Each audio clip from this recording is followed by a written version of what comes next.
and welcome to Wendy J. Haney. I'm Wendy J. Haney.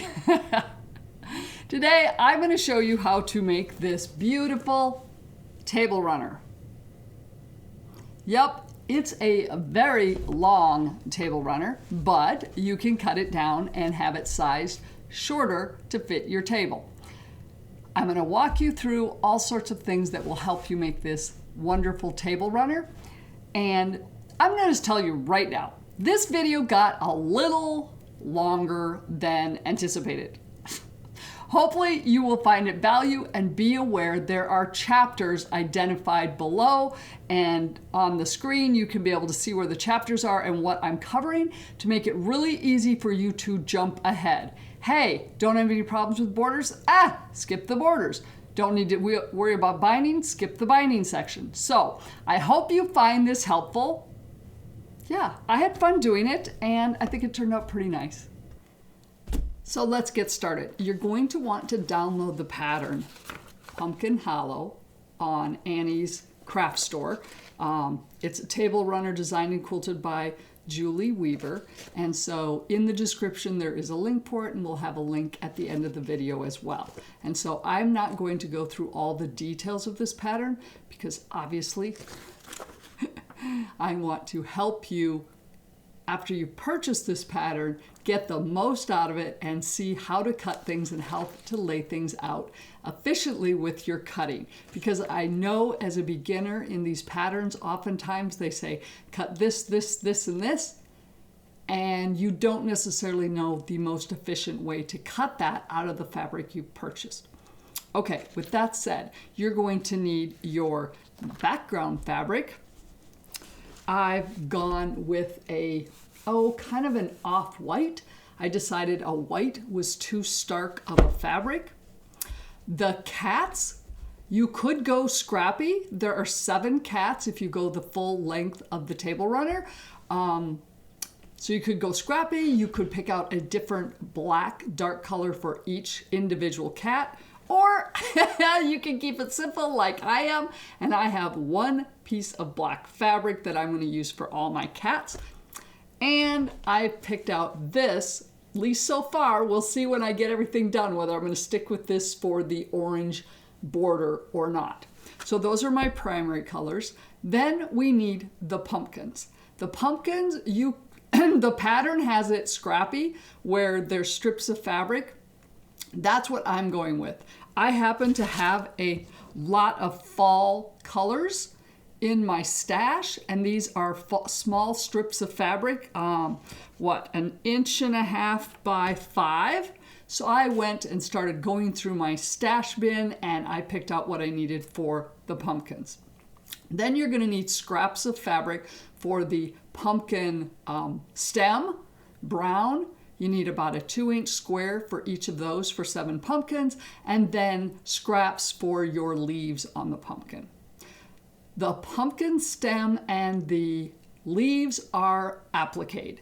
You can do that by hand, so you're going to need some fusible web, and I usually go with either Heat and Bond Light or light steam and seam. You don't need to go with something heavy, so we're going to be using this for our leaves and stems on the pumpkin. But to start with, let me move my pumpkins out of the way and all of that. So to start with, we're going to start with the simple one of doing the cats. And to do the cat, you need your black and your background fabric. So we need 2 strips of 2 4-inch strips of the black, and that will get you what you need for your cat. And of course, here I'm not organized and my rulers were over there. Okay, I happen to have this strip of black. It's fairly square, but it's about 9 inches, which is perfect. I can get my 2-inch strips out of there without wasting much. So I'm really, really hoping that, boy, I'm disorganized today. Sorry about that, people. People. All right, so we are gonna first square up. Let me move this a little further over here for you. We're going to square this up. I'm going to put my ruler on the bottom, which is my folded edge. And I'm going to put this ruler here. Yep, it needs a little squaring up. I only have a very little at the tip. So what I want to make sure of though, hoofta, this is okay. Oh, wait a minute, how bad's that side? I'm good. This is an 8.5-inch square ruler, and I want to make sure if I trim this up that I still have 8 inches. So I'm actually going to nudge it just a little so I don't cut myself too short. Okay, so we move that aside and we cut to square it up. Okay, and now I've got my 24 by 6-inch ruler. So now I'm gonna even up at the bottom. Whoopsie, let's get over the 4 inches, shall we? And my 4 inches. So here's my first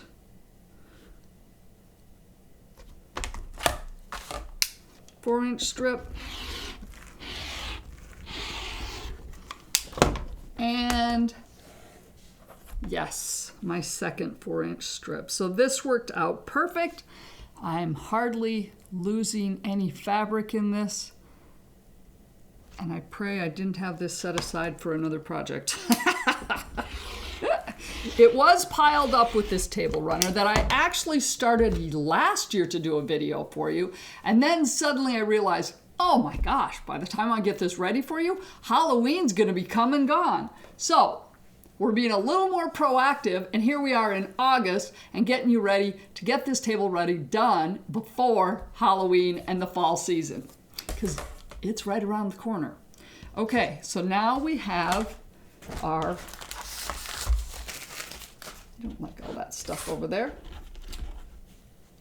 Now we have our 2 4-inch strips. So we're gonna set one of them aside. And then this one, we're gonna trim off, let's do this. We're gonna trim off the selvage, making sure we leave as much as possible because we are gonna seriously optimize this strip. So we need to subcut this into 5-inch strips. So we need 7 5 by 4-inch strips. So this is my 8.5-inch ruler, which will do the job.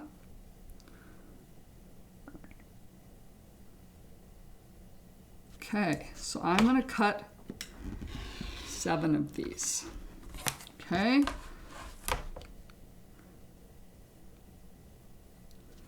Maybe Kevin can put some music in here, you know, the timer of Jeopardy or something. And if you're like me sometimes, I was quilting with my neighbor yesterday. I was cutting binding or cutting something, and oh man, I screwed up just over and over. It's like some nights you just go, you know, tonight's not the night for cutting. Okay, 1, 2, 3, 4. I'm actually gonna go over to my other end here and get that salvage cleaned up, because usually I don't want to cut into my middle here until I press that out. Okay, 2, 3, 4. Okay, I am going to subcut this and get the rest of mine. I'm not gonna make you watch me do this. Now, with that said, I know I have enough, so right now I'm also going to tell you what you do with the rest of it. You're gonna get your 7 5-inch cuts out of it. Then, whatever is left over, you're gonna cut into 2-inch subcuts. And I'm hoping, based on the math I did before, you should be able to get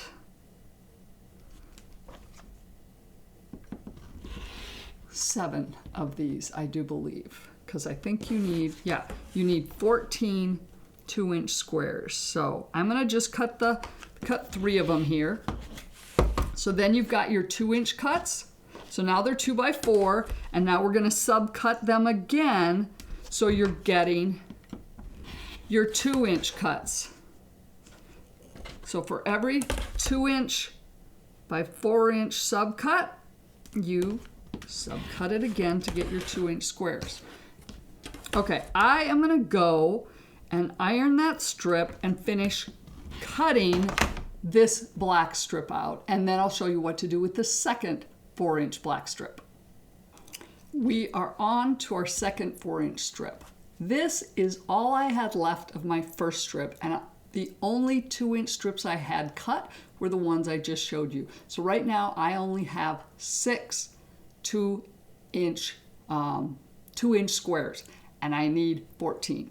Not a problem, because this strip we're going to subcut into 3-inch strips. Therefore, we need a 4 by 3-inch strip.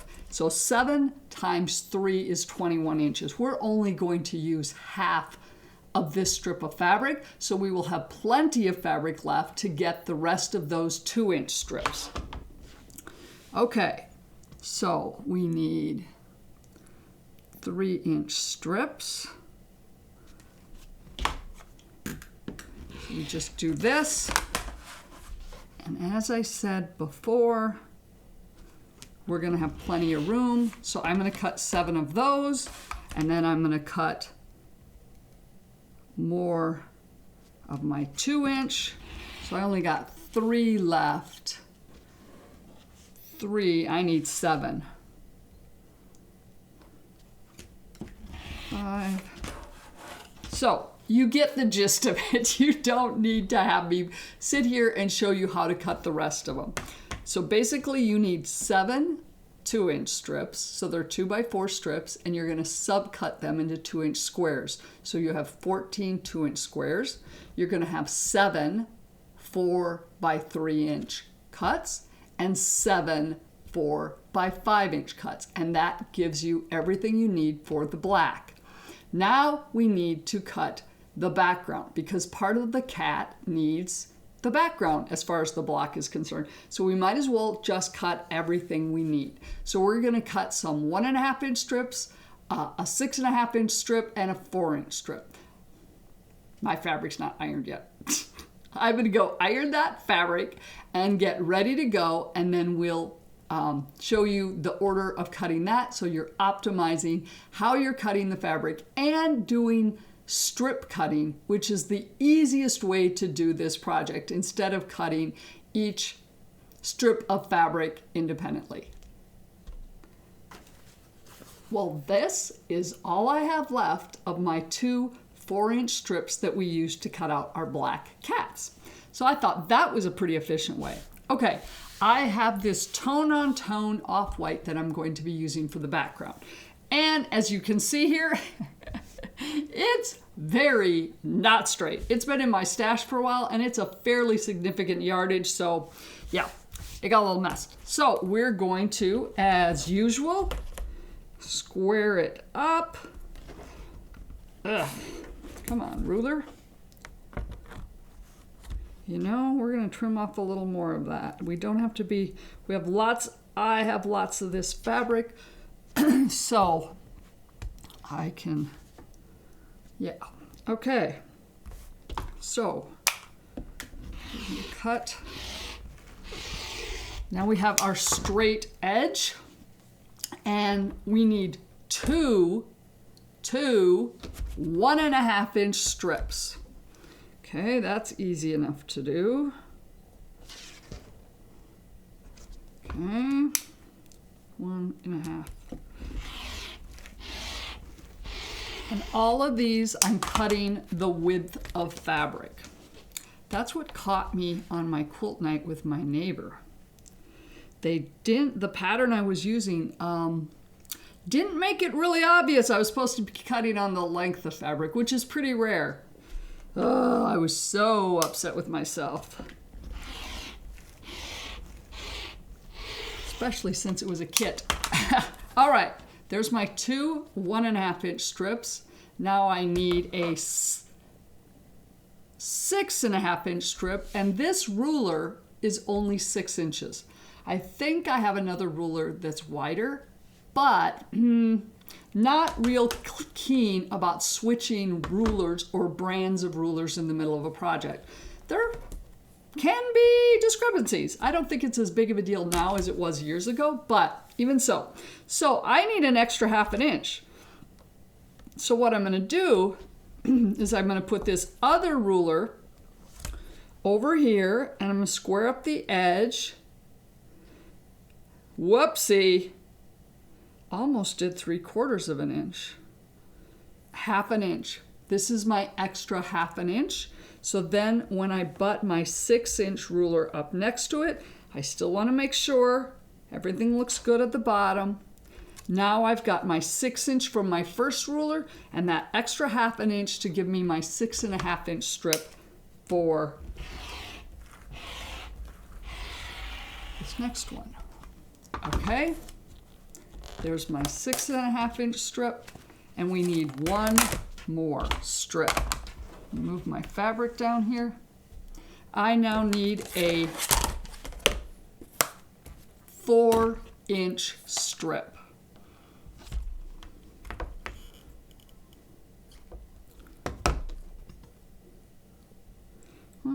All right.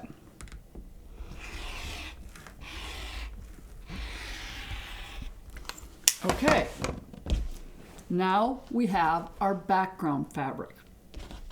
Okay, let's set this aside. So, your 1.5 inch strips, oh, you get the joy of subcutting those into 1.5 inch squares. You need 35 1.5 inch squares. So what I would recommend, I would square up, I would actually leave them together. Where's my itty bitty ruler? Actually I got this new little ruler we're gonna try. It's a 2.5 inch square.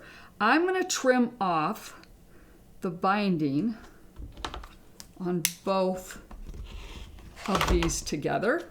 I'm going to try and not move them around too much. I'm going to do the same with this strip. You know what? Yeah, if I flip it over where I can see the bottom. Okay, so now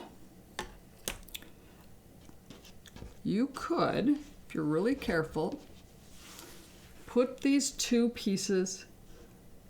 What I should have done is I should have trimmed the one edge at the same time. Oh well. If you lay them on top of each other very carefully, and there's the ruler I want, and I'm gonna actually square up this edge again. I should have done that. So if you're gonna do it this way, put your two strips on top of each other, then trim your selvage in one step. That way the one end is going to match exactly for both strips. And then straighten them out. And you may need to straighten them in between. Okay? And then we're going to subcut 1.5 inches. And now you've got 4 at a time. And just find the ruler that works best for you and go ahead and subcut these. And I'm going to lay this above me.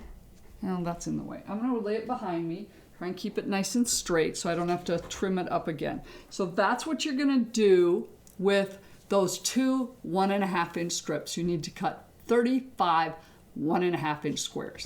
Okay, the next strip this is our 4 inch.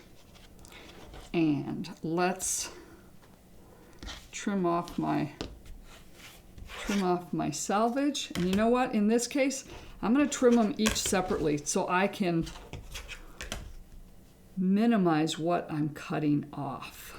If I cut them off together, I'm actually losing more of the one edge than I actually need to. Okay, so now we've got that. So this, our 4-inch strip, you're going to subcut into 7 2-inch strips. There you go. This is a 2.5-inch wide ruler, so it makes it really easy to work with. Okay, you're going to do 7 of those. Then you're going to need 7 3-inch strips. Okay. And here's the thing with your 3-inch strips. You don't need a 4 by 3 inch. You need a 3-inch square. So this is going to be then subcut.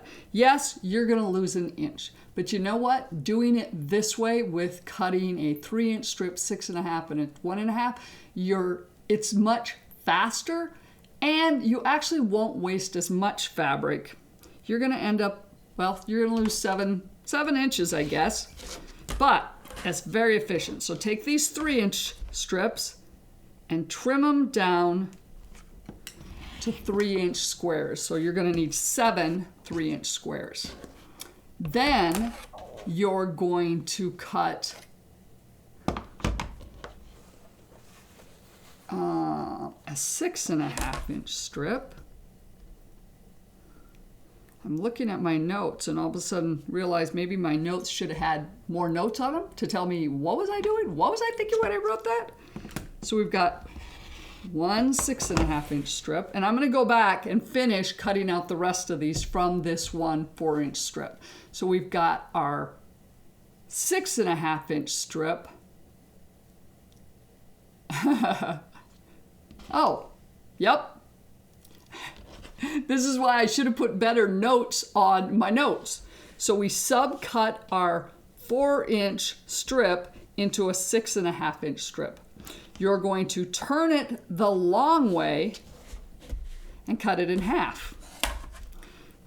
So you're going to cut it in half. It's 4-inch strip, so you're going to cut it a 2-inch strip. So if you cut at 2-inch mark, you're going to get 2 strips that are 6.5 inches long, which is exactly what you need.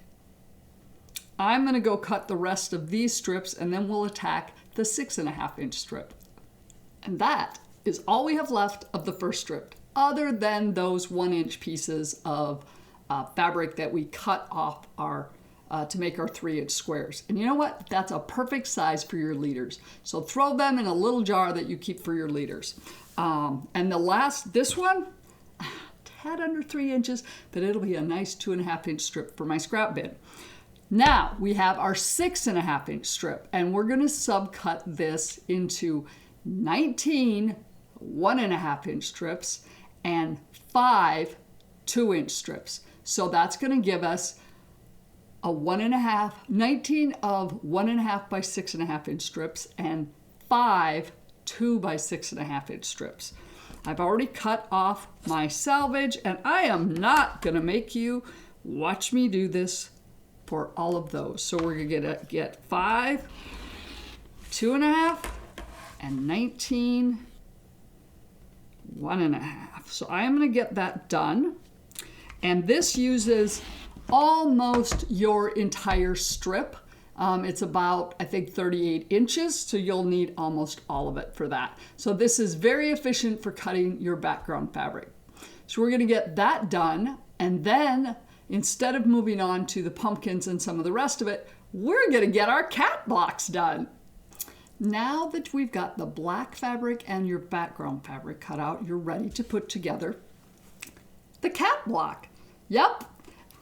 Looks a little like the cat block I created in my video a while ago. So if you're interested in that, you can go find it. Or I bet Kevin could put a link right here.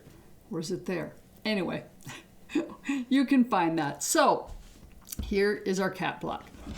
Okay, we're gonna work on that. Here's the other thing I do with these types of patterns. These patterns always give you cutting instructions, and they tell you, cut this. This is a rectangle, this is B squares, and this is C squares.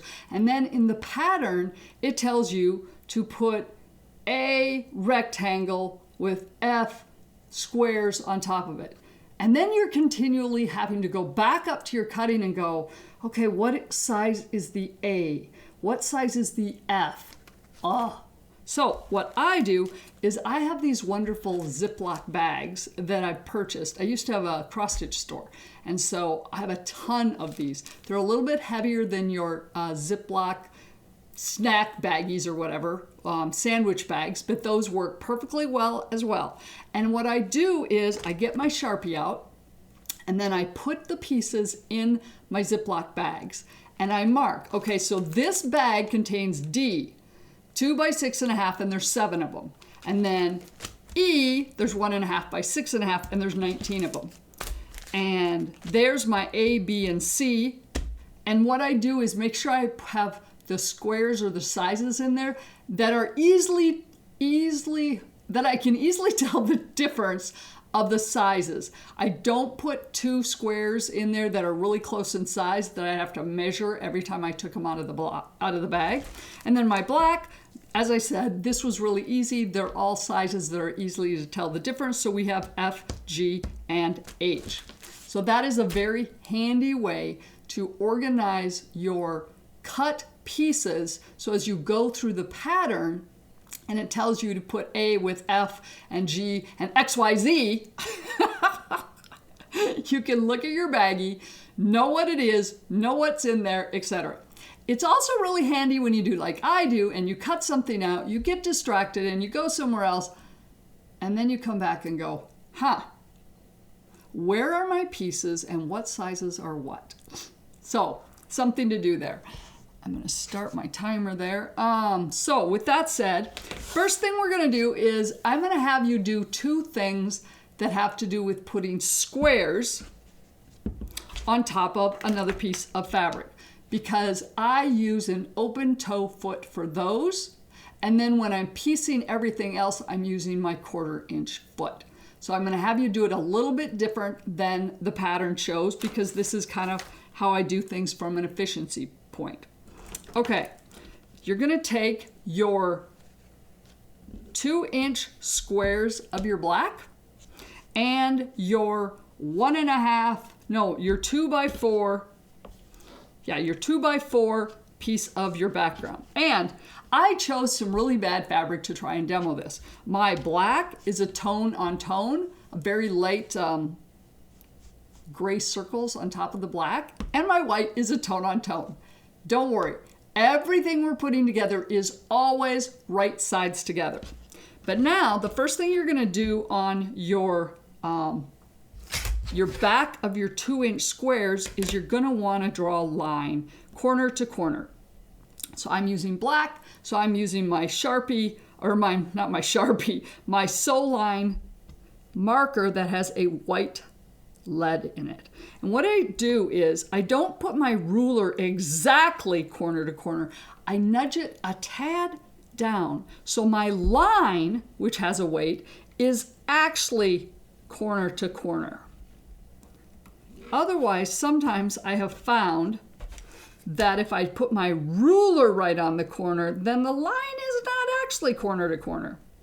Okay, so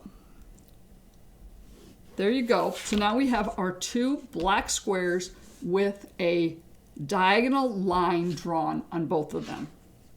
Can you see that? There we go. Now we're going to take our 2 by 4 background, and I keep double checking to make sure my right side is up. And we're going to put the black squares on top of it. Okay? I find it easiest to just pin in the middle. And then when I go to the sewing machine, we're going to sew on the line, and I'll pop my pin out before I get to it so I don't run over top of the thread of the ruler. Oh my gosh, over top of the pin. Let's try that again. And you can actually put both of these on here and they'll fit. at the same time. You're not gonna overlap them. Then what I do is go to the sewing machine and I stitch on that line. And actually, I hedge just a tad closer to this, the outside corners. I take that back. I hedge, hold on. Where's my, we're gonna fold this. Yeah, I'm actually hedging towards the top this way, because what we're gonna do is we're gonna fold this over. Wow, am I like totally, here's what we're gonna end up with. So I take that back. Wow, sorry about that. I'm just causing confusion all over the place. I hedge towards the bottom corner. So I'm gonna stitch here on the line and hedge just a tad on the edge of the line towards my corners this way. Because when we get done stitching, we're gonna fold these over and press them this way, okay? So I have another set where I've already gone to the sewing machine and done that. So then we come back, and in this case, so this is the way we had it, and I suggested, this is the way we had it, and I suggested you hedge towards the bottom. And then you're gonna fold that, you're gonna fold your black down. So basically then you're gonna fold your black fabric on top of the other. You don't want to do this. Don't have it look like that. That is not a good thing. So fold it down, so you're taking your square and you're folding it over the top of itself. You're gonna finger press, and then you're gonna take it to the iron. So you want this pressed before you do the next step. What I also do is at this point in time, let's face it, you're trying to draw on those, you drew the lines, you're trying to stitch on those lines. Before you cut off this back fabric here, which you don't need, I always do a double check.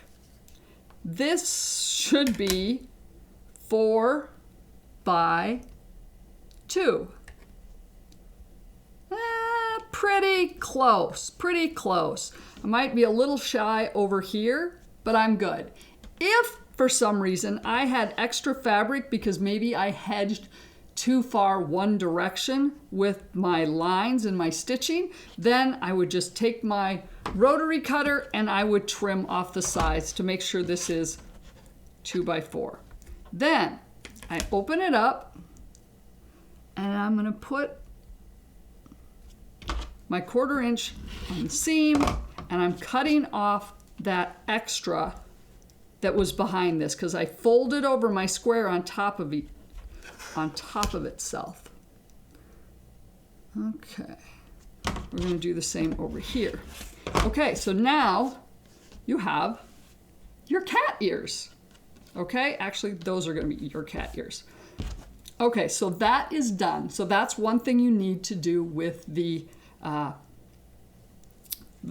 drawing the line and the seam. You're going to do the same thing on that was on the main body with the ears. This is on the other side. You've got a 3 by 4 piece of fabric, and you've got your 1.5 inch square. Just like we did with the black squares, on the wrong side, draw a line corner to corner. And my fusion pens are a thicker weight, so I'm really careful with my ruler that I get that line angled right. Then you're gonna put that up here in the corner on the 3.5 inch side. And we're gonna pin that. Once again, this one's a little easier to tell. You're gonna hedge it towards the outside because we can, if this overlaps a little bit more than the edge, it's okay, we can trim it off and square it up. So we're gonna stitch on the diagonal there. And then we get back, you've got your line, you're gonna fold that square over on top of itself. And once again, it's good to do a double check and go, okay, have I made a complete mess? Is it? This should be 3 by 4. And actually, in this case, I have a little bit extra white over here. See if you can see that better this way. So I've got a 3 by 4. So I've got a little extra white. That's okay. We're not matching seams with these on my table runner, so it really doesn't matter. I'm not going to go back and redo that seam. And then once again, I put my 1/4 inch on the seam. I lop off that edge of the corner. Once again, finger press it, then do your trimming of your corner. So those I do with the normal open-toed foot, so that I can easily follow the line that I have going with that. So now that you have your cat ears and basically its back end, I now switch to my 1/4 inch foot for the rest of it. So now you have a 4 by 5 piece of your black, and we're going to attach your ears, making sure the black fabrics are next to each other. So you're going to put those right sides together and pin those. Whoops. And sew a 1/4 inch.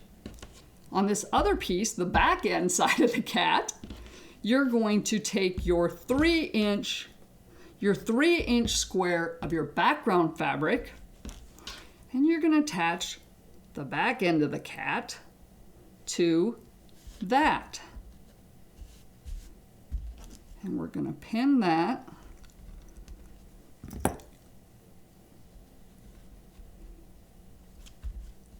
And sew a 1/4 inch in both ways. Generally speaking, what I like to do with all of this is do kind of everything in steps. So I'll go and get all 7 ears done, and that back end where I've got my 1.5 inch square of background on the back end of body of the cat, because those all use my open toe foot, and I'm sewing on a drawn line. So I get all of those done, pressed, trimmed, and whatever. Then I come back and I put these pieces all together for all 7 cats and get them all done and all sewed together. So then we come back and we've got our cat ears and we have our body. Okay? This one I know I've pressed. So then you'll have 7 of these and 7 of these. And then it's a matter of and a lot of times when I get this done, I'll do a double check and just size them up. They should both be 6.5 inches tall. And this one is 4 wide and this is 3 wide. No seams to match. Then you take all 7 of them and you put the 2 pieces together. Right sides together, no matching of seams needed. Make sure your top and your bottom matches. And if they're slightly different size, which can happen when you've got those corner doohickey things that we're putting on, it does happen. Match your top, match your bottom, and ease in the middle with your pinning. And then you stitch a 1/4 inch. And then when that's all said and done, well, guess what? You got your cat block. And in this case, I press towards, well, it really doesn't matter. In this case, I would press towards the black so that you don't have your seam showing through most of this white here. And on this seam, as you see here, I press towards the white, actually away from the seam, but if you want to, press the other way to eliminate a seam showing behind on that light colored white fabric. So there we have it. Get that done and you'll have 7 cats. Now, if you don't want the table runner quite that long, I'll show you how you can shorten it up and kind of eliminate one set of blocks, because they have it laid out in a fashion where you could eliminate one pumpkin and one cat and then just add an extra sashing on the edge, and you'll be good to go, and it'll be a tad shorter than the full 54 inches. It's 18 inches wide by 54 inches long. So a 54-inch table runner might be a tad long for you if you've got a round table. So stay tuned for that, and we are going to move on to the pumpkins. Now that we have the cats done, we're ready to do the base of the pumpkin. As you can see, I don't have leaves or stems on it yet, but we're going to work on the base of the pumpkin before we put the applique on. Okay, you can do this a couple different ways. As you can tell here, I went scrappy. Basically, I just totally went into my scrap bins and found oranges, fall colors, that type of thing that was long enough to get a 1.5 by 5 inch strip out of it. You could also buy 7 different pieces, actually 6 different oranges, and then you can subcut those for your 7 pumpkins, because you need 7 pumpkins, and each pumpkin has 6 strips of fabric. That's where the math of 6 versus 7 versus whatever. So if you were to use 6 different oranges for your 6 strips of your pumpkin, you could cut a 1.5 inch strip of each fabric and then subcut it into 5 inch strips. And you need 7 of those. So 1 strip for each pumpkin. And I'm going to say it right now. After I got my subcuts all done and had my set my strips of the pumpkin ready to go, it's hard to be perfect with 1.5 inch strips and 6 strips of fabric. So if you're a beginner and want to give yourself a little wiggle room, then maybe cut the strips, keep the 1.5 inch width, but cut the strips 5 1/4, 5 1/2. I think even with that, you should be able to get by with 1.5 inch strip of fabric. That way you can trim up your block of basically the pumpkin block that you get. You can trim it up to 6.5 by 5 when you're done. Just a thought if you want to go that route. Otherwise, this table runner uses 6 strips of fabric for the pumpkin. Maybe you're a beginner and you're going, ugh, I really don't know if I want to do that. Okay, no problem. Use a single piece of fabric for each pumpkin.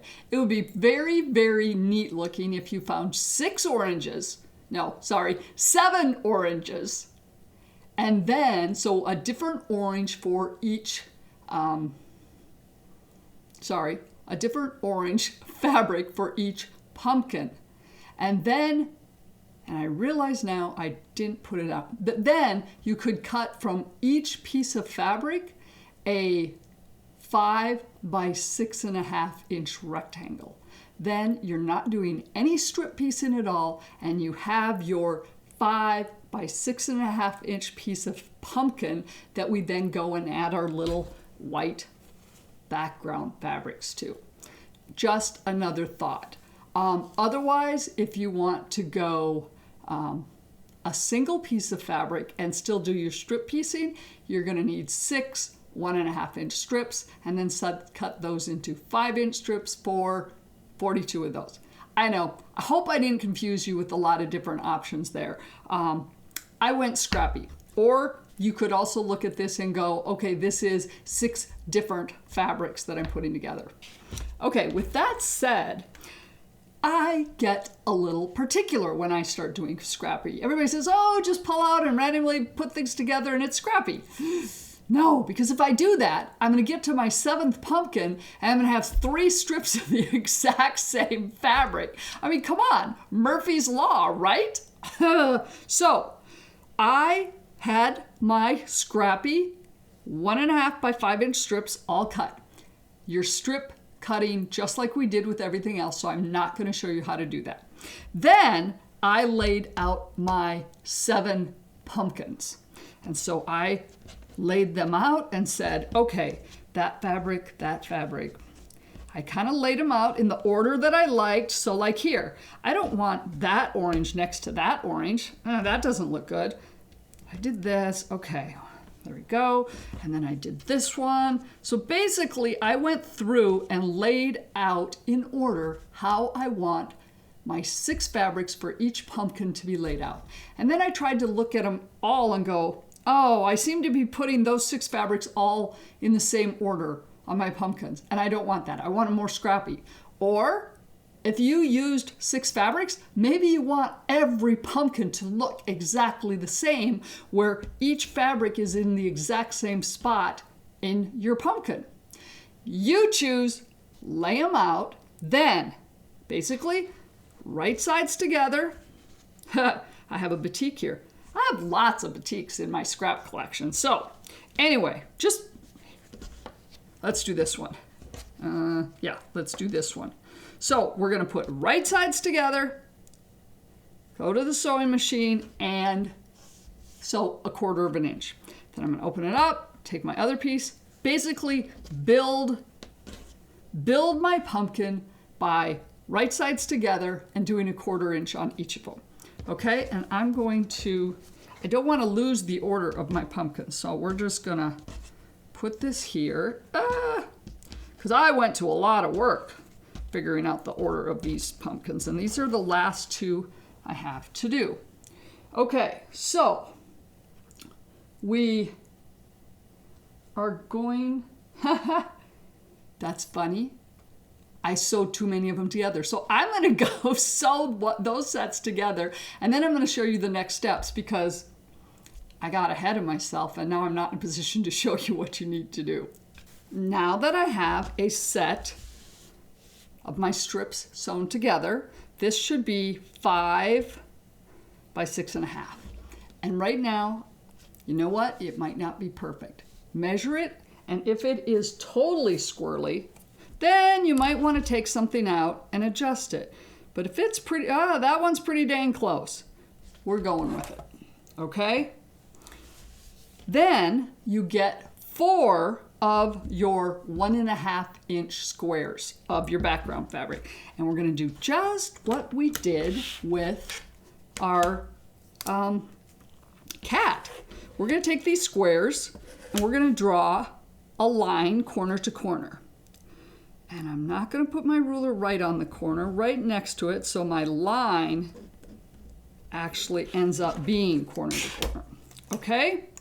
So we've got that, and I've done that on all 4 squares. So we need 4 of them. Then what you're going to do is you're going to put these 1.5 inch squares in the corner. So basically, you're going to just go, now, make sure your line is this way. This way. You don't want the line going into the middle of your fabric. Should have pointed that out when we did the cats, but I think it'll be kind of intuitive to do that. You want your angles going here, because just like the cat, we're going to sew on that and flip it up. So in this case, I hedge towards the outside of my block when I'm stitching these squares on. So you get those on there. Okay, you get the point. So we're going to have our 4 1.5 inch squares on our corners, and we're going to stitch on the line. Okay, then when you're done with that, just like before, you're going to flip them up and press them, and then you're going to cut. And you can see here, I already did that. Got ahead of myself. So each of them, you're going to finger press up and then cut each of the corners, okay? So this should still be 5 by 6.5. Now we're going to take our 2 by 5 inch our 2" by 6.5" piece of fabric, and we're going to put it on the top. Now I like working so that my seams are up, and I stitch this way so it works well to have my seams going down. Oh, and when you strip piece your pumpkins together, when you press them all in one direction. That's just the easiest for everything, is just press everything in the one direction.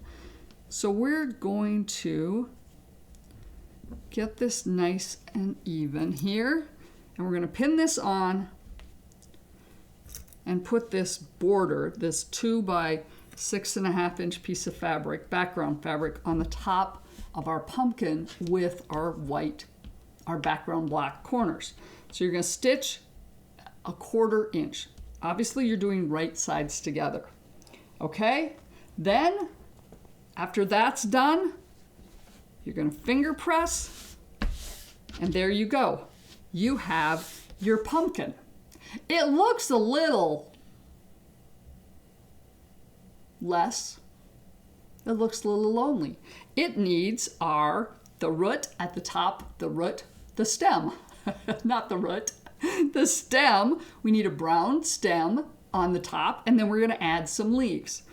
I'm going to go finish up a few more blocks, and then we'll get ready to show you how to do the using the fusible web to get your leaves and your stem ready to go so you can put them on your pumpkin and then stitch them down.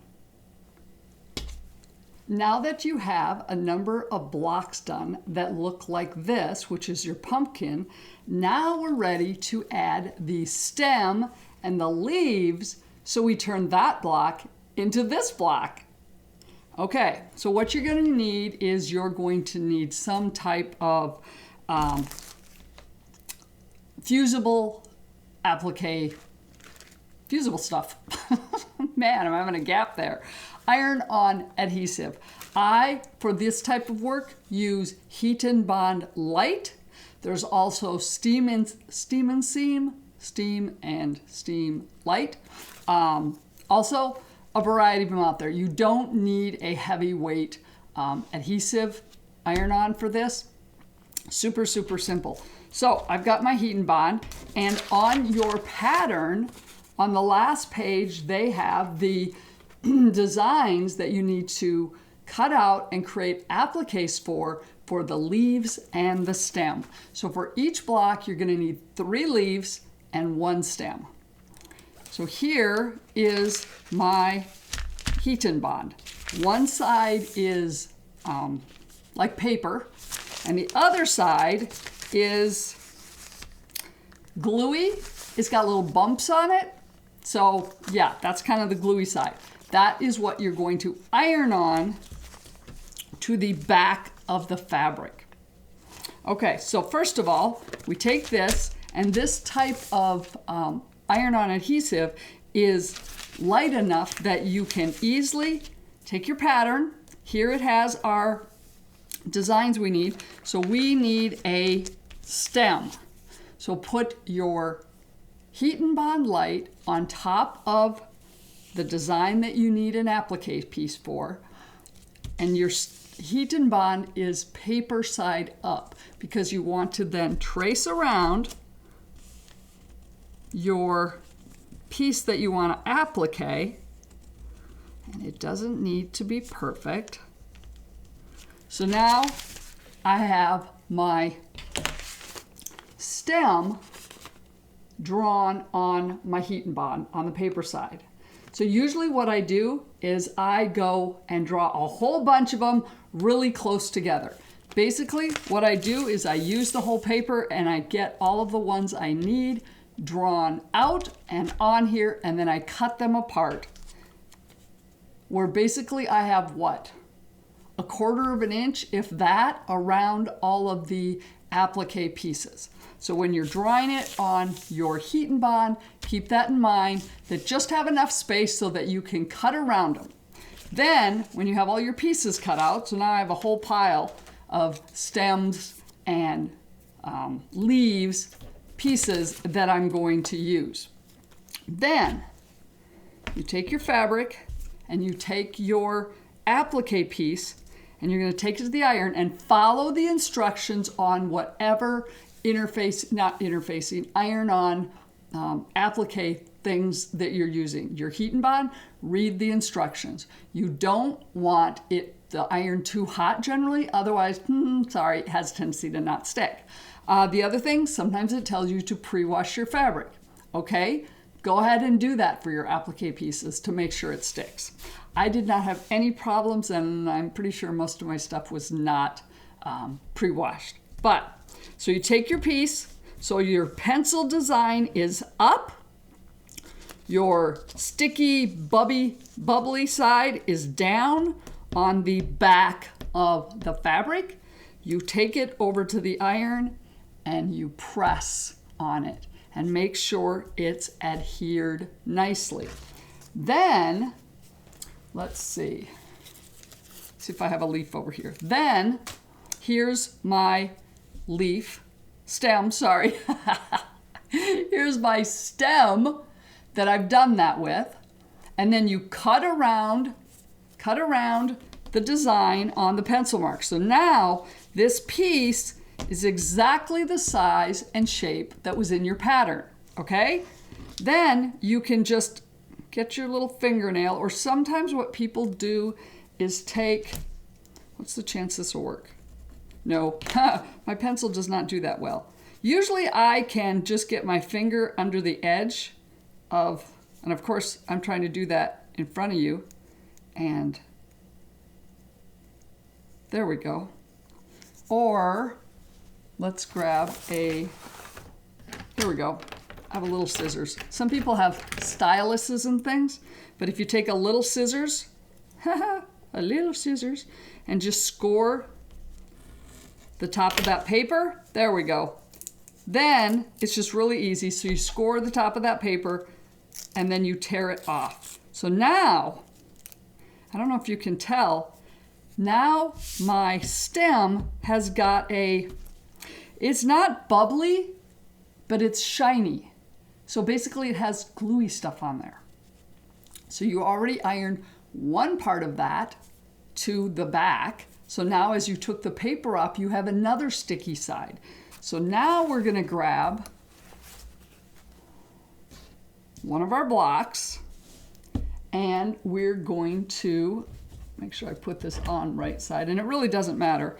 You put your stem on. Use the pictures in your pattern to see kind of how they laid things out. I have one done here, and generally they have it kind of in the middle. You can tilt it. You can do whatever you want with it. Mine are all a little bit different on each of my blocks. The important thing is to remember, you're going to have a 1/4 inch seam here at the top. So make sure your stem is down far enough that once you sew that seam, you're not going to hit your stem, because that would be really a bummer.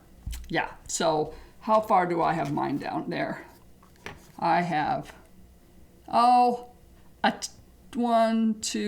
little over 3/8 inch from the top that I have my stem. So I am in good shape and won't hit that when I do it. So figure out where you want your stem on your pumpkin, then go over to the iron and press it. Then it will adhere to your block. Okay, so now you've got your block with your stem on it. Now, if you look at the pattern, you'll see that the pattern is using a buttonhole stitch around the outside. Usually that's what I do for my applique, but with as small as these pieces are, it was just getting ugly and looking awful. So I'm like, we're just doing a straight stitch around the edge. Now, if you would like to if you're a person that does handwork and you're happy with that, then get your needle and thread out and do a buttonhole stitch around the edge by hand, or a blanket stitch, or you could do a satin stitch on your sewing machine around it. Play with it. Get some scrap fabric and maybe make a stem or a leaf or two, and then try a few things on practice pieces to see what you like and see how it turns out and what you're comfortable with doing for this. Like I said, I found brown thread and just stitch right inside the edges to secure that stem to my pumpkin block. So now, as you can see, we need our leaves. You're going to use the same process to make your leaves. Get your heat and bond, put it over top of the pattern for the leaf, draw outlines of the leaves, cut them apart. Then you're going to end up with a whole bunch of them that you're ready to go. Find a bunch of green fabric. As you can see here, I have quite the selection of green fabric. I actually made more than I needed because I did this last year and didn't finish it, and then of course couldn't find where I put those. Oh, until after I made a whole bunch more ones, and then suddenly I found the bag of my leaves. Seriously? So I have lots of leaves. So I took my leaf heat and bond, I put it on the back side of my green fabric. And for these, what size? Even the leaf, I think 3. You probably need 3.5. 3.5 by 1.5, 1 3/4 inch. You don't need a lot of fabric for it. So I literally went into my scraps and found pieces, and these were already pieced. So iron your leaf onto the back of your fabric, cut it out, and now you have a whole bunch of leaves, and then you score it and you're ready to go again. Once you have all your leaves ready to go, and you could take the paper off the back of them ahead of time, then start selecting 3 leaves at a time that you like that go together, and then start figuring out how you want to lay them out on your block. I just looked at the pattern and saw kind of how they did, and then figured out how to lay it out. Biggest thing is that you want to make sure they're laid out such that they hide the bottom half of that stem. One there, gonna stick out more there. Just go with it. And if you're particular and want all your blocks to look the same, then lay them out all the same. And you could have the leaves the same color fabric or all different, whatever works for you. I went completely scrappy with mine. Okay, then what I did was I kind of laid them out and figured out the kind of the layering of them, because that's the thing with your leaves that is different from your stem. They're going to be layered, so they're all going to overlap here at the top. So what I did was I got the layout the way I liked, and then I took my cell phone out. I know I can be a little particular.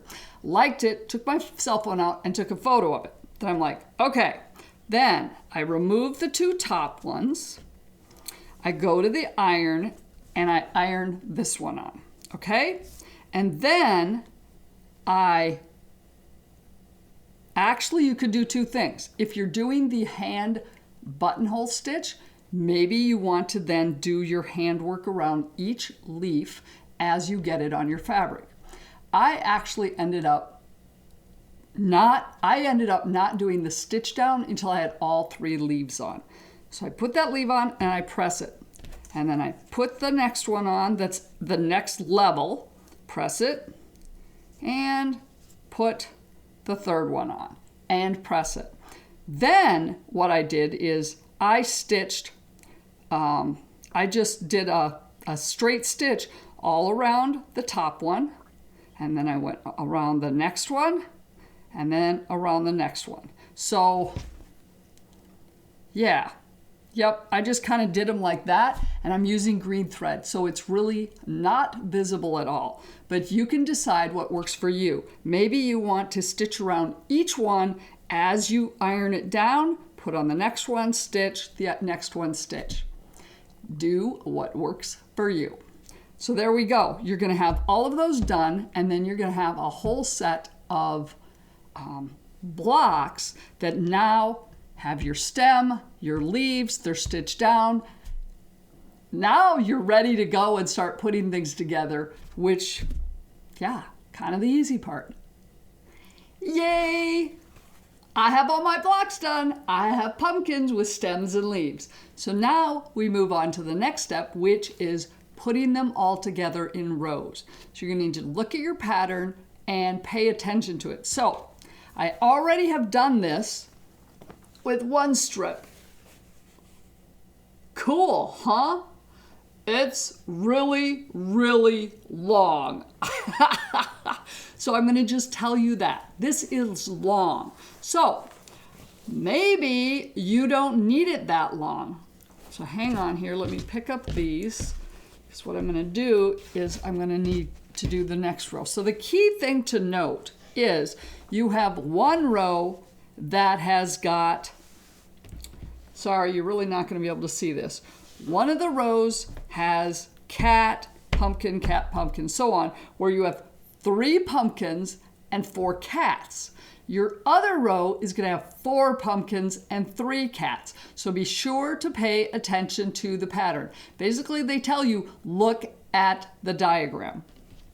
Okay, if all of a sudden you're looking at this and going, holy crap, that's really long, and my table is not that long, and you want something shorter, no problem. All you have to do is figure out how long you want it, and then, so I would start with one end and do it what you need, and then when you get to where you want to stop it and not keep going, don't put a white strip. Just stop. Because if you notice in the pattern, each of these rows ends without a white strip because it's going to be the border. And if you get carried away and you put an end point, one of these 1.5 by 6.5 inch strips on the end, and you don't need it, well, guess what? You're just going to have to rip it out. Just like what happened to me, because I was on a roll putting the white strips next to my cats. So there you go. So there's my one row. So we're going to take my other row, and my other row starts with pumpkin. Then we grab our 1.5 by 6.5 inch strips, and then it goes to a cat, and then one of those. So what I did was, what did I do? Yeah, so just lay it out, and then what I do is I pick it up and put that on there, that on there, that on there, after I get the rows that I want, and I go take those to the sewing machine and sew them on. I press them, and then I come back, and then I put those sets together. So basically I just lay it all out so I've got what I need and put it all together with my rows. And I am going to go do that with this strip and get it done. And then you can see how long it is. And then we need to do the middle. And yeah, we'll follow up with that after I get this piece done. Okay, I have now both of my strips done. Yep, that one. This one has a pumpkin on one end and a pumpkin on the other end. The other one has a cat on both ends. And you'll notice the ends don't have white strips. Yep, because they're going to have the borders. Okay, so we have those done. Make sure those look right per the instructions. Okay, so now we need a little more black fabric. If you'll notice in the pattern, there's a sash in the very middle between these two strips of cats and pumpkins. We're gonna have another white sash that has black squares in the middle. Okay, I went back, and the cutting instructions in the pattern basically has you cut out all the cat stuff first to make the cats. Then it has from black number 2 cut, and that's where you're going to cut your binding, your borders, etc., and these 1.5 inch squares. Now, if you're using different fabric for your cats versus your borders, okay, then there you have it.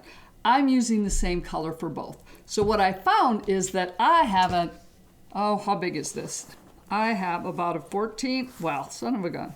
I have about a 13.5-inch strip, 4-inch strip left over from when I cut out my cats. Perfect, because I now need a, I cleaned up rulers. Silly me, silly me. Try to get more organized. Sometimes organization means I can't find things. So from this black strip, it's 4 inches, and I need 6 1.5-inch squares, so a 9-inch strip. So I'm gonna just kind of, it should be square. How square is it? Not quite. So we're gonna just, I'm gonna do it this way. I'm gonna nudge it over a tad. Yeah, I'm gonna kind of nudge it over a tad. Get me a straight line on that.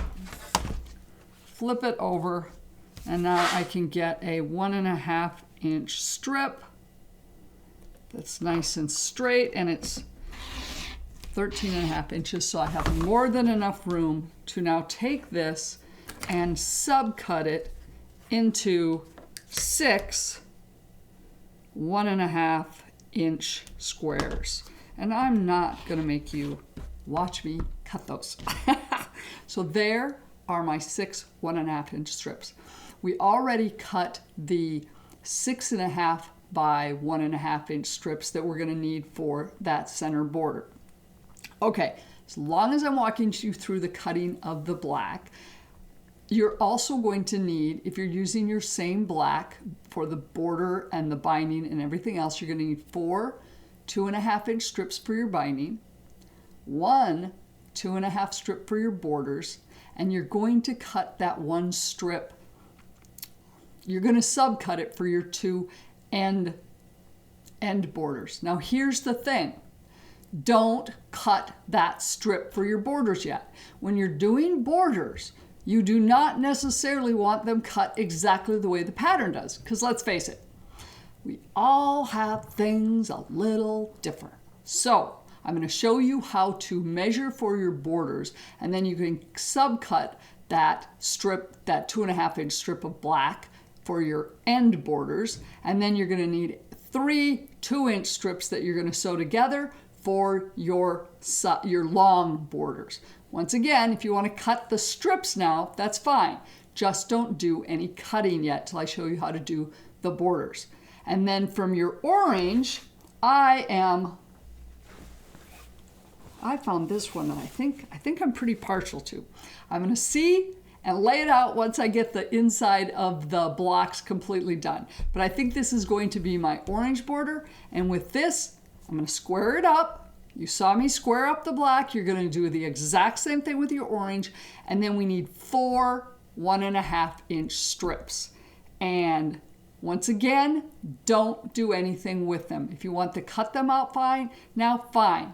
But don't be cutting them. Don't be cutting them yet until we measure and figure out what we need for the borders. Okay, so I'm gonna actually go cut the things that I need, and then we're gonna come back and make that sashing that we need in the middle.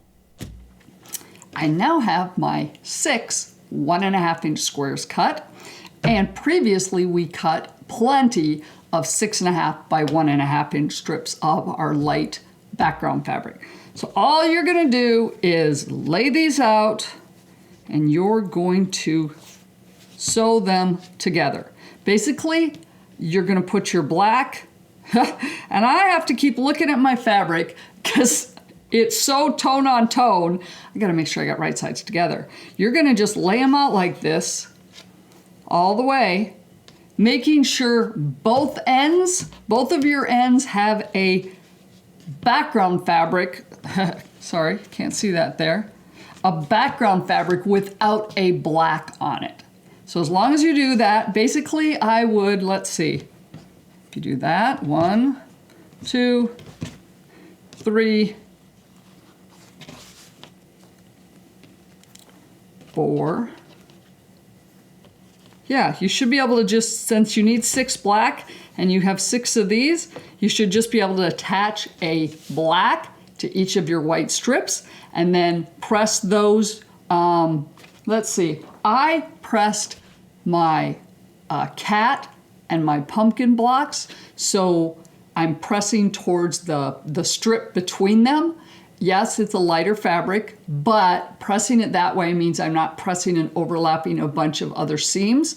So I pressed those strips to the middle, which means these strips I want to press. So when I'm pressing them, I'm going to press them to the white side. Therefore, when we put this in between the others, they're going to be able to nest those seams and they won't overlap. So what you're going to do is you're going to, wow, that black is a booger. You're going to sew these together and then you're going to come back and you're going to put them into sets. And so then you'll have 3 sets with the black, and then you'll do it again. And you know what? I'm going to put those together because then you're going to put those together. And then the biggest thing is when you kind of get to put them, the last ones together, you want to make sure you have a white without a black on both ends. I misspoke. You actually need 7 of the 1.5 by 6.5 inch strips. If you only have 6, that's not going to work so good, which is what happened to me. Anyway, so we basically then you're going to start with setting aside your 7th 1.5 by 6.5 inch strip. You're going to put your black on the end of each of the 6 others. Then when I did that, I attached them to each other. Now you have 3 strips with a black on the end, a black in the middle, and nothing on the end. So now you can put these together, put that to that, that to that, and then as you'll notice on this one, I have a white at this end with no black. Yay, that's what we need.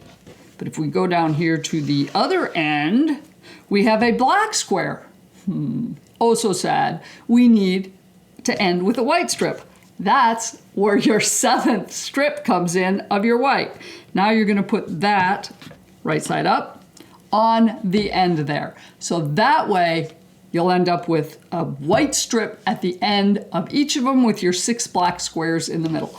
I'm going to finish that up and then we will put the sashing in between your 2 rows of cats and pumpkins.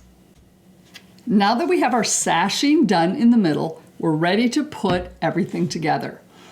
Key thing is the cat ears need to be in the middle. So don't accidentally put the sashing on the cat's butt. Though it would work, but it'll look very, very different than the pattern was intended. So cat ears to the middle as well as the stems of the pumpkin. And basically then you take your sashing and you put it, oops, that one didn't get pressed right. You put it on top of your cat pumpkin border and you make sure you line up the seams of your 1.5 inch black and your sashing strips, your background sashing strips on your pumpkin cat strip. And you know, this is a lot of seams, and when you're making these, maybe it's not precise. So I would go through and get your seams matched first on your black squares, and then come back and pin your sashing white, and you may need to ease it in a little or do a little stretching. Hopefully not very much, and that it all lines up. So this is a little, probably a more intermediate pattern with needing to get these 1 inch strips and the sashing and the blocks to all match. So you're gonna go do that on one side, then I would press that towards the middle, and then come back and put the other strip of your cats and pumpkins on the other side of this. And then we'll have the complete middle in, and you want to have it all nice and pressed. And then we're going to move on to doing the borders. And I'm going to show you why you don't want to cut your fabric for your borders exactly like it says in the pattern. Don't cut your borders until you're ready to have them and put on, because at that point you can actually measure accurately and know what size you need. And it would be a real bummer if you cut your border exactly as it was needed and you need a 1/4 inch more.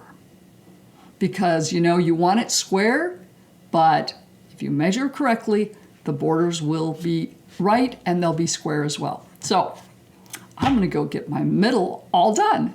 Now that you have everything put together for the middle, you're ready to put on the borders. Okay, if you got everything cut ahead of time, that's great, as long as you didn't subcut anything for the border. So what I did is I cut 4 1.5 inch strips for my orange. I decided my orange and black dot fabric was gonna work just fine. So I did my 4 1.5 inch strips. I cut those. Now, before you cut your pieces for your borders, the pattern indicates that you're going to sew those 4 1.5 inch strips together. I'm going to show you how to do that. And then you're going to subcut them into 2 long lengths. They're having it at 48.5 inches, and then 2 15.5 inches. So you're going to have your long sides you're going to put on first, and then you're going to put the end ones on. Okay, hopefully the length of your table runner is 48.5 if you kept it the size from the pattern. But maybe you decided, wow, I do not need a table runner this long. And if that's the case, you shortened it. Either way, sometimes we aren't always so accurate, and the bigger the quilt or whatever table runner you're working on, the better chance of that. Or you're still working on learning that 1/4 inch seam. So what you want to do is get a really long tape measure. I don't know, what is this? This is a 120 inch tape measure. It works perfect for this. So you can't see this, but basically I have the entire table runner laid out on my table here in front of me. Now we want to measure in 3 places. We're going to measure from one end to the other end, and you're going to write down those 3 numbers. Do not measure right here on the ends. Always measure in the middle. So basically what you're going to do is you're going to get your tape measure out, and I like to start an inch or 2 up from the edge of my table runner. You're going to hold that down. And if you're lucky, you have somebody to hold the other end. I've already done this, and mine measures 48.5. Maybe yours is 48.25. That's okay. Write it down on a piece of paper. Then go into the middle and do the same thing. You want okay, hold on here. Let's get this, drag it off the end. You want to make sure your tape measure starts at the beginning and then just even it out. Do not tug or pull on this. You don't want to stretch it. You just want to make sure it's pressed and it's going out and there's no buckles in it, and you're going to move it along. Then write down that number. Mine's 48.5. Then you're going to go to the other edge, and you're going to do the same thing. Come up a couple inches from this edge and do your measuring. Okay, so mine was 48.5 inches all 3 times. Well, that makes it pretty easy. I'm going to cut my strips of fabric for my orange border 48.5, which matches what the pattern says. But maybe yours was 48.25 3 times. Great, cut it 48.25. That is completely fine, this happens. But what if you had, I should have done the math ahead of time. Hold on here. We're going to get my little handy dandy calculator out. So what if, I got it on my phone here, you had a 48.5 and then 2 of them were 48.25. So plus 48.25 plus 48.25 equals, that's 145 inches for adding together. So you're going to take your 3 measurements, add them together, divide by 3. And you get 48.33. Well, lovely. That's like, let's see, what's 0.33? It's more than 0.25 and it's less than 0.5. So my guess is, let's see, 3 divided by 8. It's about 3/8 of an inch, a tad less than 3/8 of an inch. So that's what you're gonna wanna cut your border. I would suggest you cut your border, in this case, 3/8 is a tad bigger than your 0.33. That's okay, go with it, because you can tug a little bit on your table runner to ease it into that border.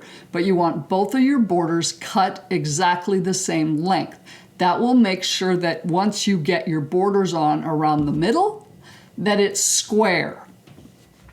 Okay, so now that we know what size to create the borders,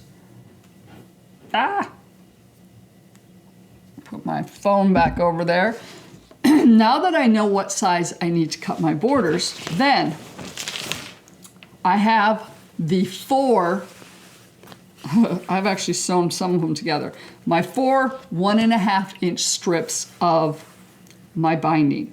So what we're gonna do is I prefer having an angle when I sew my borders together, I'm gonna have a seam versus, but if you don't care, you could just put your raw edges together after you cut off the salvages and sew your 1/4 of an inch, and you're gonna have a straight seam. I prefer cutting them where I have an angle. So what I'm gonna do is I'm going to right sides up, the other one perpendicular, right sides down, and I've used to nudge it really close to, so they're on top of each, or right against the edge, and I've since learned, you know what, you're gonna lose such a little amount, so leave a little bit of your bottom fabric here so you can see your corner. And then you take your ruler and you go from the corner here, where your one strip intersects the other, to your corner down here. And I got it nudged out of the way, keeping in mind the width of your marker, and draw a diagonal line there. I'm guessing my red on that orange isn't going to be very visible to you. Hopefully you get the point. There we have it, and then I pin this. So then you take it to the sewing machine, and you're gonna put all 4 strips together this way, and then you're gonna stitch on that line, press them open, and then open it up and cut and trim that the extra fabric off there. And then it will look like this somewhere. Oh, I'm gonna have to redo that marking. I think I just sewed pinned my binding in a circle. That was good. Okay, so then when you're done, it's gonna look like this. It's a nice clean border with your angle cut off there. And then when you open it up, it's just nice and even that way. So then I'm going to, unpin what I just did, because I pinned my border in a circle. There we go, we'll do that again. Then you're going to use that big tape measure again and measure your 48.5 inches and mark it. And in this case, I'm actually thinking,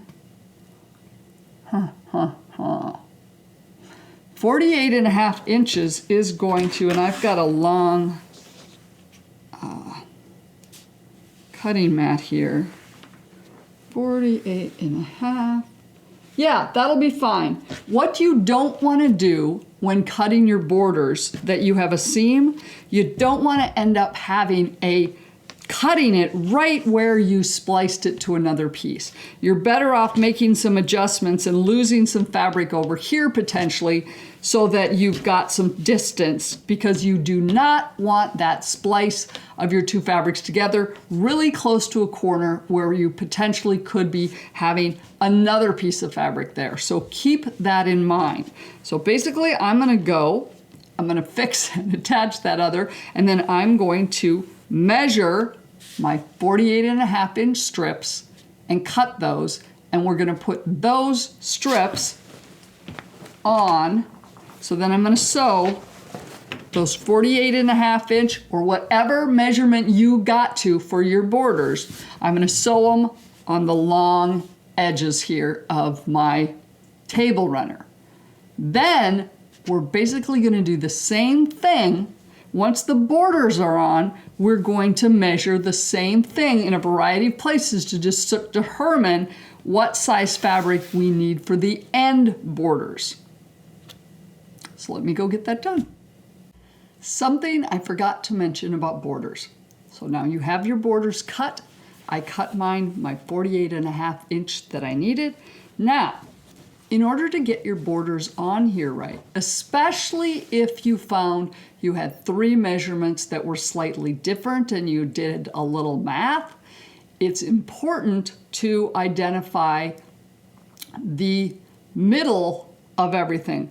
So in this case, normally with something this long, I take it and I fold it in half. I'm going to fold my table runner in half, and I'm going to mark it. It should be my seam right here. It should be that pumpkin seam, because that should be the middle with everything. But you know what? Sometimes it might not be. So yeah, mine's that pumpkin seam in my pumpkin right there. So I'm going to mark it. That is my middle. Then oftentimes I will fold one end into the middle, and then I'm going to get, yep, and this one is not going to be on a seam. So I finger press it there, open it up, and there's another marking. Basically, I'm going to do this on this end. Okay, and you're going to do this. Interesting. This one ended up on a seam. That's kind of interesting. But the other side didn't. That's okay. Right there. I'm going to mark that, and I'm probably going to double check that with a measurement. But now I have my end, my quarter mark, my half mark, 3/4 mark, and my other end. Then we're going to do, and you're going to do that on both sides of your middle panel. Then you're going to take your border strips that you cut the exact length you needed, and we're going to do the same thing. So I match my raw edges, I fold it in half, and I finger press it. And this, let's see, in this case, I am going to have this border right side up, and I'm going to put the middle section on top of it, because I want to sew on the middle section with all the seams facing up. So this means here, I want to mark this on the top. And in this case, I'm going to mark it with a friction. I used to say fusion. It's a friction pen. Then we take our other end and fold it over the middle, and we're going to get our quarter, our 3/4 mark, whatever, and I'm going to mark it with that. And if you can see your finger press just fine on the fabric, then you don't need to mark it. And then I'm going to mark it there. Okay, so I'm going to do this on both sides of the table runner in the middle and both sides of my border. And then what I do is I'm going to bring my table runner. So here's, get this right here. Here is my middle, and there is my middle of my table runner. And in this case, I know it's the seam, so I'm going to take out that pin. And I'm going to pin that. And then I find, I'm going to match that to my 3/4, and then I'm going to pin my end. It should all match up. Now with that said, like I said, if you're dealing with, you ended up with 3 different measurements, you might need to ease this in a little. But pin your, I always pin my middle first, then my 1/4 and my 3/4 mark, and then my end points. And that way, then I can ease in anything in between that I need to. This is going to ensure, because you'll have the exact same border length on both sides, and you're going to ease the middle section to match that, and this will help get it all squared up. The other thing I wanted to point out is when I cut my strips of my border, I used a tape measure to measure the length. I have a very large cutting mat that I could have easily taken my border fabric and laid it out and figured out down here at the end the 48.5 inches. Do not do that. You measured with a tape measure, so measure your strip of fabric with your tape measure, mark it, and then cut it. Don't use a tape measure for one measurement and then use your cutting mat for the next time you measure, because you know what? A tape measure has some give, so maybe you tugged it some, or it's getting old and it's tugged. Either way, use the same measuring tool for both the border fabric and your middle when you're measuring it. Okay, now I'm really going to go get those borders on. Here we go. The border, the inner border is done on my table runner. Okay, this is what happens when I'm kind of doing it at the same time I'm teaching it to you, instead of doing it first and then redoing it when I teach it. Sorry about that, but didn't have time to do 2 table runners. So they have you cut 4 1.5 inch strips for your inner border, and have you connect all of them together and then subcut. You do not need to sew together all 4 strips. Keep 1 strip out, and from that 1.5 inch strip, cut your 2 end pieces. Mine ended up not being 15.5. It was closer to 15 3/8. So I cut mine a little shorter, and that was just fine, and it works. But then I realized, wait a minute, you can get those 2 cuts out of 1 strip of fabric without any seams. So just an FYI on that. Okay, now we're gonna go on to the outside border, the black outside border. You need to cut 1 2.5 inch strip, and that is going to be for your ends. Once again, don't subcut it yet until you know exactly the size you need. And note, your side borders are 2.5 inch strips. Your long borders are 2 inch. So it's a little bit different than what you did for your inner border, which is the same width for the edges and the sides. So just keep that in mind. Cut 3 2-inch strips, sew those together. Yes, you do need to sew all 3 of those together. And then, once you've measured, you're gonna do the exact same measurements I had you do for the inner border. And remember, you have to remeasure, because now you have side borders on and top borders. So the numbers aren't going to be what they were for your last border. They should match no, not going there. They won't. So remeasure.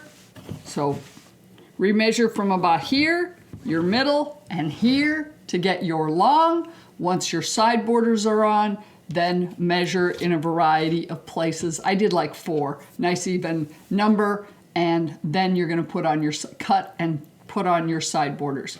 Okay, I am not going to walk you through all that. It's the same thing you did with the inner border. You're good with that? Yeah, so go get those done. That's what I'm gonna do. While you're cutting your black, If you're using the same fabric for your binding, go ahead and cut four 2.5-inch strips and combine those all together for your binding. Because then, once you have all this done, then you'll be ready to put it together, get it quilted, and then you'll need your binding. My borders are on. Oh my gosh, this thing is long. I have a feeling this is going to go to my local Bible camp for quilt auctions that they have in June, because I have a round table that extends out to seat 14 people, which this table runner would be perfect for that. But you know, the only time that happens is Christmas, and I really don't think my table runner of pumpkins and cats is quite appropriate for Christmas. So, one of those things. Either that or it will go on my website for sale. I do like how it turned out. I hope you're happy with yours. So now, you need to get it quilted. I'm going to quilt it one of two ways. I'm either going to quilt it on my long arm or on my embroidery machine. Haven't decided which yet. Yeah. I also am in love with variegated thread. So the picture in the pattern is using white thread or cream that goes with the cream background. I'm thinking orange. Yep, I have this really cool brown, yellow, orange variegated thread and a little more bright orangish reddy. I'm really thinking this one. So I'm hoping, yeah, if I use this, I think I'm gonna have to do it on my long arm instead of the embroidery machine, which is fine. So if you're doing it on a long arm, you're gonna wanna make sure you have an extra 2 inches of batting and backing on both sides. If you're doing it on your own domestic sewing machine, you probably don't need that much. And you know, I don't quilt on my domestic sewing machine. So I am not going to pretend that I'm going to show you how to do that. There are other videos where people are really, really good at that. That's why I bought a long arm, because I don't like to do it on my machine. Though I've recently discovered I'll admit, I have a high-end embroidery machine, Baby Lock Solaris 2, and it can do some pretty awesome edge-to-edge quilting, which is kind of fun. So with that said, pick out some batting. I usually prefer for my table runners just a lightweight cotton batting. I pretty much use cotton for everything, but it doesn't need to be thick, something that washes well, because it's a table runner and, well, I need to throw it in the wash. So there we have it. So go ahead, pick out your batting, get your backing cut, and if you sized yours down, which I'm really thinking I wish I would have done that, then figure out your sizes that you need and get them cut. So I'm gonna go do that, and then I'm gonna decide how I'm gonna quilt it. And then I will come back and show you what I did, and we'll get the binding on. Well, the quilting is done. Voila! Yep, I'm pretty tickled with it. I just threw it on the long arm and did an all over pattern. We needed to get it done quick, lots going on. And I found the perfect thread for it. I have a tendency to really love variegated thread, so I found a variegated orange in my stash of thread. And so it looks really cool. It makes it pop both on the front and the back, so I'm pretty thrilled with that. So now we're ready for the binding. You need 4 2.5-inch strips for your binding. I'm gonna just go with the black, which is what the pattern has, but maybe you want it to pop a little more and do an orange binding. Totally up to you.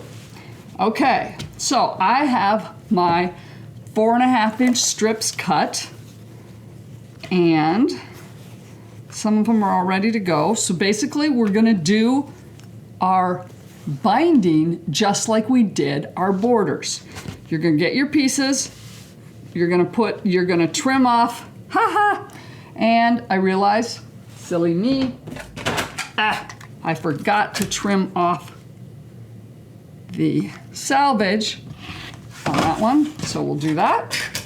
And then, I know one of these ends, there we go. So this is right side up. I'm gonna take my other piece, and I know it's hard to tell with this black fabric. I'm putting it right side down on, not quite next to, not quite matching my edges on the side, but matching the edge on the top. I'm gonna grab my white marker, and I'm gonna mark from the corner to the corner. I just need a diagonal. This is gonna be, that's going to be my stitch line. And then I always pin it. So you're gonna do this on, connecting all 4 of those strips together. So we're gonna do that, mark all of them, sew, open them up, just like you did with your border, press, and then you're gonna trim a 1/4 inch from your stitch line. Then you're gonna go to the iron and you're gonna press this wrong sides together. You're gonna fold it in half and press it wrong sides together. And then we're ready to put it on the table runner. Okay, I have already started my binding. I folded it over in half as I indicated to do, and then I started on one side. I sew this way. So I put it on my machine and I'm sewing here.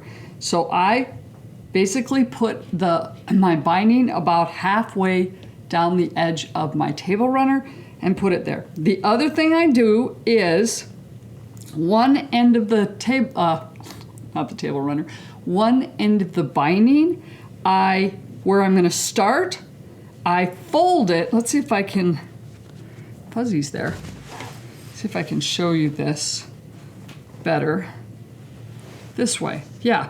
So before I sew it on, I take that end of the binding and I fold it at an angle, and I will take a picture of this so you can see what I'm doing. Whew, that's hard to see on the black. But basically I get an angle on it. See, I get an angle on it. And then we fold it back up and press it. Then I put it where I want to start my binding, and I start sewing, what do I have? 3 inches or so before I start sewing, leaving this open. Because when we get the binding all done and come back around, I'm gonna stick the end that comes this way into there, excuse me, and finish it off, okay? So then you're gonna stitch, then you're gonna stop a 1/4 inch from the edge of your table runner. Stop a 1/4 inch and do your back stitch and secure it. Then come and, oh, I got to trim little threads. Oh well, we'll get that later. Then you're gonna fold it at an angle, and fold it up, and these edges should match. Maybe if you went a little too far on your stitching, so you got past the 1/4 inch, this might not be quite as even. You can judge that, maybe rip out a stitch or two, but then press it at an angle up, then you're gonna fold it back down on itself and get yourself ready to do the next edge of, so you're gonna have a folded edge right here that matches up against the table runner edge that you already sewed the binding on. So then you're gonna sew, you're gonna get to the end, you're gonna fold it up, you're gonna fold it back, and you're gonna do the other side. So you're gonna do that all the way around. Then, when you get here over to where you started your binding, I would suggest you stop a few inches earlier. So here's where I started to sew my binding, and here's what the binding is that's still there. So I would stop a couple inches before you can see your binding. You know, right there. Yep. So a couple inches before that. Stop there, and then I'll show you, because I'm gonna go sew the binding on, and I'm gonna stop there, and then I'll show you how to connect the 2 points together, and then you're gonna have the binding sewed on and ready to fold around to the back. I have my binding all the way around, and here's where I ended. And yeah, I have a pretty significant piece left, which is fine, and here's where I started. So I left, I don't know what, 8 inches or something in between them. So then what we do is we lay the, make sure, well, fiddlesticks, that starting binding, well, what did I do?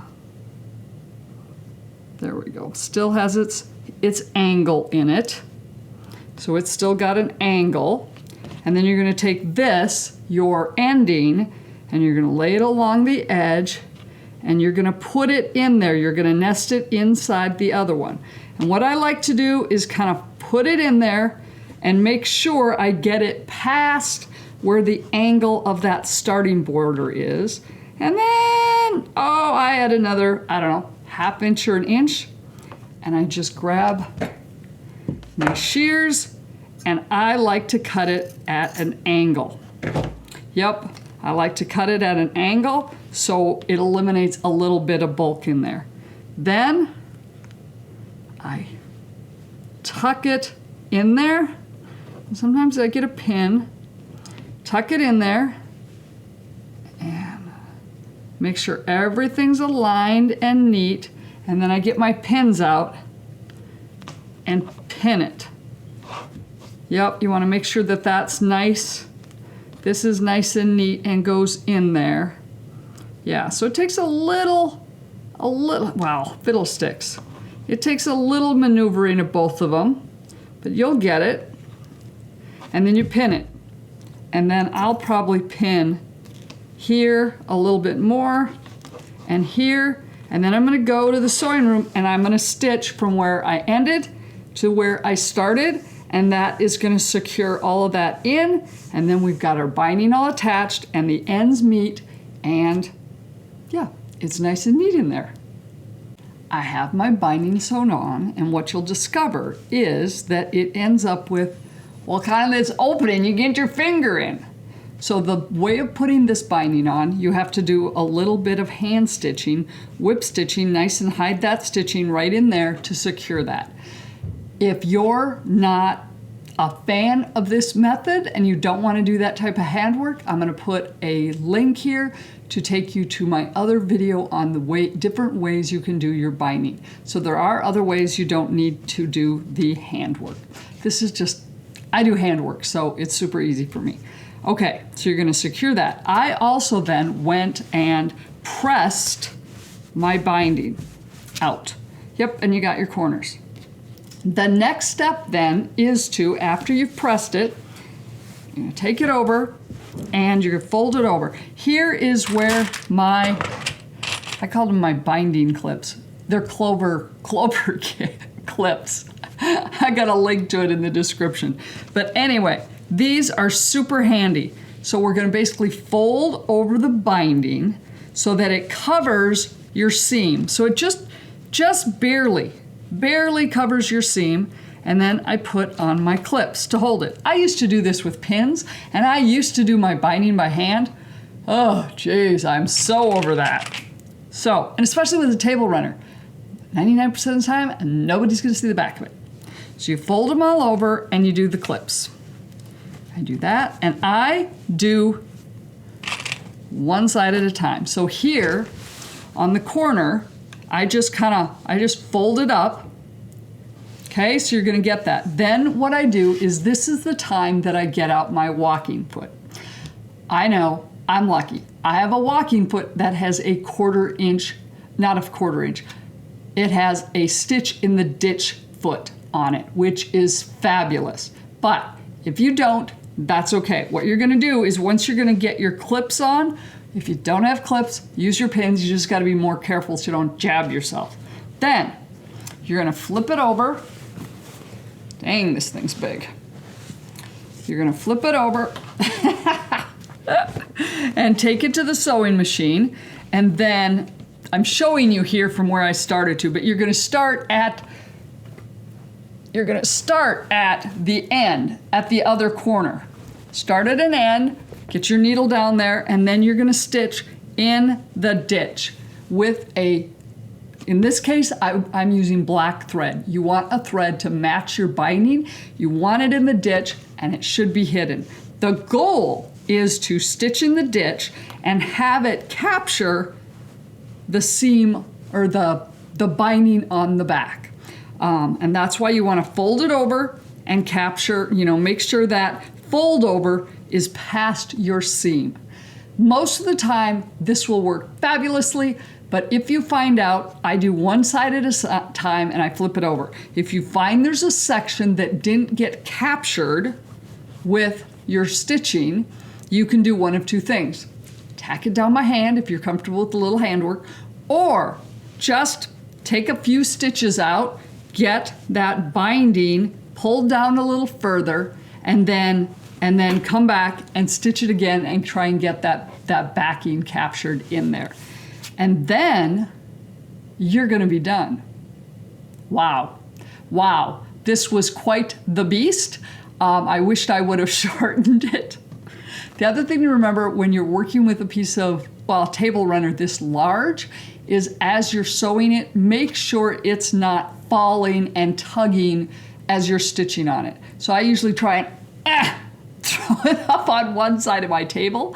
I'm lucky I have a pretty good sized table to the left of my sewing machine that I can put things to keep them from dragging. Otherwise, put it in your lap, throw it over your shoulder, somehow keep that extensive amount of fabric from, pulling and tugging down on the floor, because that's hard when you're sewing on it and you won't get things as accurate.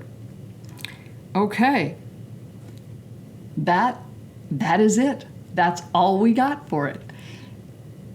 If you've done a lot of this before, and I'm going to mention this at the beginning also, is there's chapters in here. So if you need to go back and watch something again, if you got to the end and now you're going, oh, I think I'm going to do that, and you want to watch it again, check out the chapters that will take you to exactly the sections that you might be wanting to listen to again. Because this one ended up being way longer than I thought it would. I think my husband's not happy with me on this one. So, hope you enjoyed that. Take care, and thank you so much for watching. Thank you so much for watching. I very much appreciate it. If you want to make sure you don't miss a single video I published, hit the subscribe button below and then hit the bell icon. And that way you will be notified whenever I publish a new video. But you can also find me over on Facebook. Facebook.com/Wendy, the initial J, Haney. Or I have a Facebook group for those of you that love quilting, needlework, books, wine, and wellness. You can find that at facebook.com/groups/lifefulfilled. The name of the group is Life Fulfilled - Quilting, Needlework, Books, Wine, and Wellness. You can also find me over on my website, wendyjhaney.com. I will be doing more blogging over there eventually. As I get more of my videos done, I'll be blogging about those. But also, maybe you see some things that I'm making here and you're going, ooh, wow, I just don't want to make that myself. Well, a lot of those products will end up over there on the website that you can purchase for your friends and family. Once again, thank you so much for your support, and I appreciate you watching.